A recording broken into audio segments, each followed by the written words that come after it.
جب بندے سے گناہ سرزد ہو جاتا ہے اور وہ معافی مانگ لیتا ہے تو اللہ کو وہ بندہ بڑا ہی اچھا لگتا ہے۔ انسان کے اندر چونکہ یہ دونوں چیزیں رکھی گئی ہیں تو کبھی کبھی اس سے گناہ بھی سرزد ہو جائے گا۔ نیکی اس کی عقل، اس کا فہم، اس کا ادراک، شریعت کی رہنمائی، انبیاء کی تعلیمات اسے بتائیں گی کہ وہ نیکی کے راہ پہ چلے، لیکن کبھی کبھی بائیں سمت سے جو خواہشات اور آرزو ہے وہ بھی اس کو گھیر لیں گے اور اچانک اس سے کبھی کوئی گناہ بھی ہو جائے گا۔ اور اگر اچانک اس سے کبھی گناہ ہو گیا، کبھی آنکھ بھٹک گئی، کبھی خیال بہک گئے، کبھی سوچ میں آوارگی آ گئی، کبھی زبان نے میلا لفظ بول دیا، تو پھر کیا ہے؟ پھر فوری معافی مانگ لے۔ مومن جب گناہ کرتا ہے تو ایسی کیفیت ہوتی ہے جیسے ابھی احد پہاڑ تلے آ گیا ہے، اگر اس نے توبہ نہ کی تو کچل دیا جائے گا۔ اللہ اکبر، تو پھر فوری معافی مانگتا ہے تو یہ اللہ کو بڑا ہی اچھا لگتا ہے۔ اللہ کہتا ہے فرشتوں سے کہ دیکھو میرا بندہ آخر میری دہلیز پہ آیا ہے، تم گواہ ہو جو میں نے اس کے سارے گناہ معاف کر دیے۔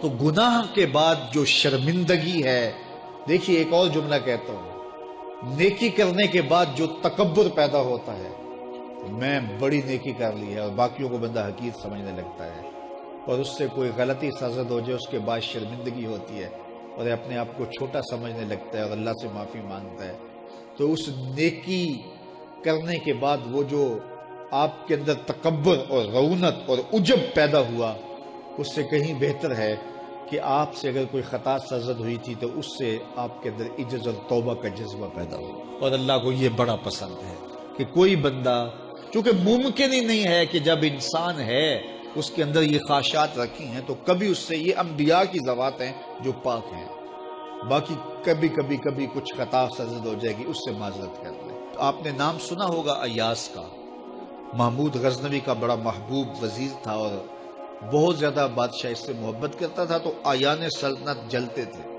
تو بادشاہ گاہے گاہے کوئی ایسا منظر ان کو دکھلاتا کہ اس سے میں خاص پیار کیوں کرتا ہوں۔ ایک دن بادشاہ کے ہاتھ میں موتیوں کی بڑی ڈبیا تھی اور محل کے اندر یہ ایک حوض تھا، تالاب تھا، تو اس کے اندر اس نے وہ سارے موتی پھینک دیے۔ شفاف پانی اور نیچے فرش پہ پڑے ہوئے موتی نظر آ رہے ہیں، تو اس نے ایک ایک وزیر کو کہا کہ یہ موتی نکال کے لاؤ، اور سنو اپنا لباس اور اپنا بدن نہیں بھیگنے دینا۔ تو سب نے کہا یہ کیسے ہوگا کہ موتی بھی تہ سے نکال کے لائیں اور بدن بھی اور کپڑے بھی نہ بھیگیں؟ تو دوسرے کو کہا، اس نے کہا حضرت یہ کیسے ہوگا، یہ شرط ہٹائیں تو پھر میں نکال کے لاؤں۔ جب بات آئی ایاز کی تو ایاز نے فوراً چھلانگ لگا دی، موتی پکڑے، ڈھونڈے، ہتھیلی میں لیے اور کانپتے ہوئے بدن کے ساتھ بادشاہ کے سامنے پیش ہوا، حضور یہ لے لیجئے۔ بادشاہ غصے میں تھا کہ میں نے کہا تھا لباس اور کپڑے بھیگنے نہیں چاہیے، تیرے بدن سے پانی نچڑ رہا ہے، تیرے لباس سے پانی نچڑ رہا ہے، یہ کیا؟ تو ایاز نے ہاتھ باندھ کے کہا، بادشاہ سلامت، آپ کے دو حکم تھے، ایک حکم یہ تھا کہ موتی نکال کے لانے، دوسرا حکم یہ تھا کہ کپڑے اور بدن بھیگنا نہیں چاہیے۔ ایک کام میں نے کر دیا ہے، دوسری غلطی ہو گئی ہے، معافی چاہتا ہوں۔ تو کہا وزیرو یہ ہے خوبی اس کی، تم نے کہا ہم کیسے نکال کے لائیں، اس تالاب میں اتریں گے تو بدن تو بھیگے گا ہی بھیگے گا۔ تو کہا جب شہوات دی گئی ہیں، خواہشات رکھی گئی ہیں، آرزویں دیوانی ہیں، اور پھر اس کائنات کے اندر رہ کر کے حضرت انسان کبھی تو اس تالاب کی غلاظت سے اپنے آپ کو بھر ہی دے گا، تو پھر کمال کیا ہے کہ نیکی کے پھول پیش کر دے، سجدے کے موتی پیش کر دے، رکوع اور قیام کے موتی پیش کر دے، ہمدردی انسانیت کے ساتھ پیار کے موتی پیش کر دے، سارے موتی پیش کرے، پھر مالک کا جلال کہ تیرے کپڑے کیوں بھیگے، یہ گناہ کیوں کیا، یہ گناہ کیوں کیا، ہاتھ جوڑ کے کہے مالک اس کی معافی مانگ، تو اللہ تعالیٰ پچھلے گناہ نہ صرف معاف کرتا ہے بلکہ ان گناہوں کو نیکیوں میں تبدیل کرتا ہے۔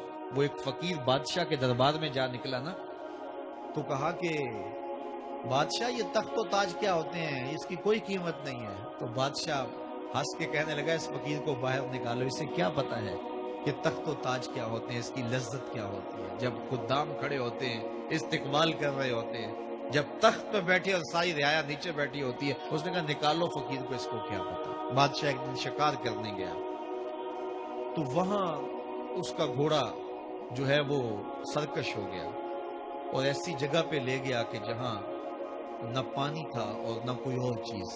بادشاہ وہاں ہانپ رہا ہے کہ وہی فقیر مشکیزہ ڈالے ہوئے گزرا اور آواز دے رہا ہے پانی لے لو پانی لے لو.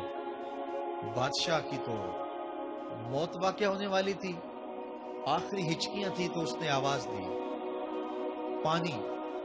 تو اس فقیر نے کہا کہ ہاں تمہارے پاس ہے کوئی قیمت پانی دینے کی؟ اس نے کہا میں بادشاہ ہوں اس ملک کا. اس نے کہا ہوتے ہوگے, مجھے غرض نہیں ہے, میں تو بیچتا ہوں پانی. اس نے کہا بابا میں بادشاہ ہوں, جو مانگو گے میں دوں گا, مجھے پانی دو, میں مر رہا ہوں.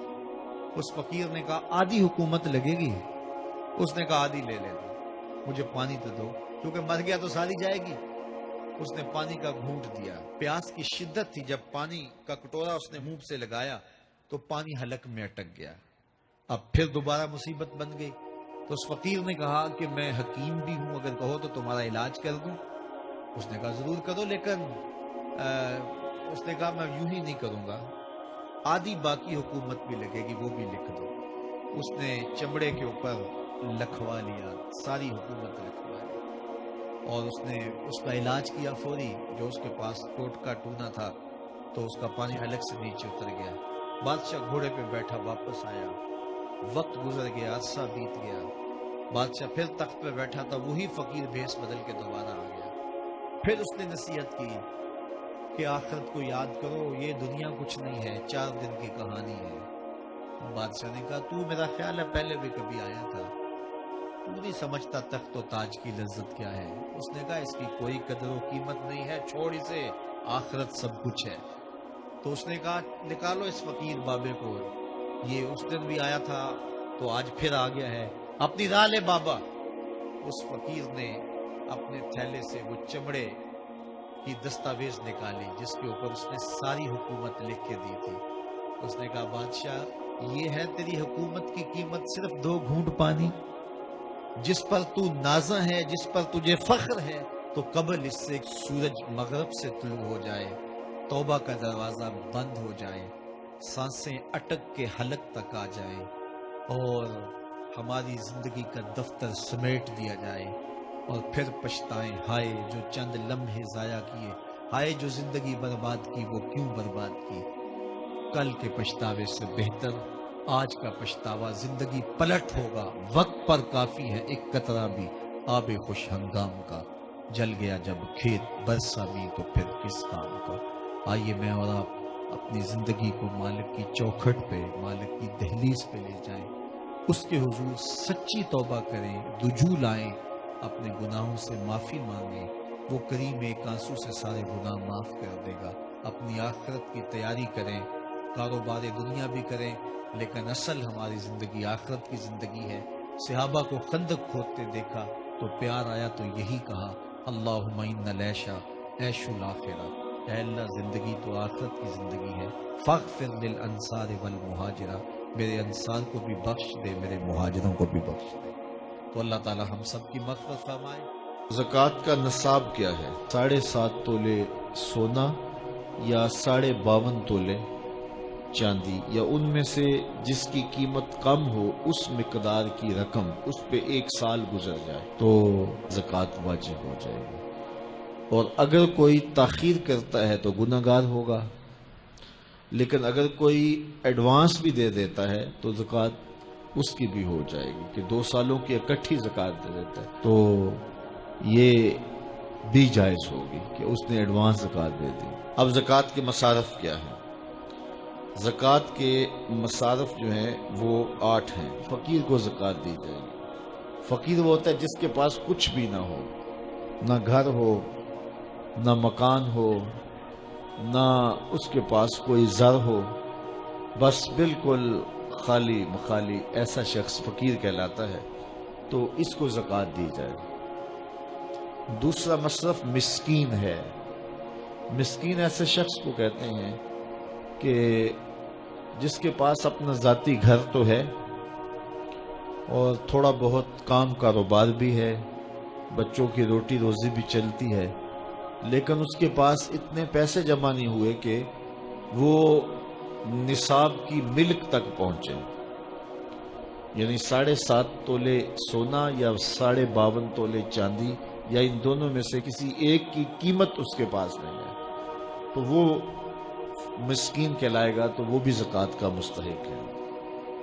تیسرا رقاب، یعنی غلام کو آزاد کرنے کے لیے اس کو زکوٰۃ دی جا سکتی ہے تاکہ وہ اپنی قیمت دے کر کے اپنے آقا سے اپنی جان چھڑا لے۔ اور چوتھا غارم، غارم وہ ہے جو قرضے تلے دب گیا ہے اور اس کے پاس قرضہ اتارنے کے لیے کچھ نہیں ہے، تو اس مقروض کا قرض اتارنے کے لیے اس کو زکوٰۃ دی جا سکتی ہے۔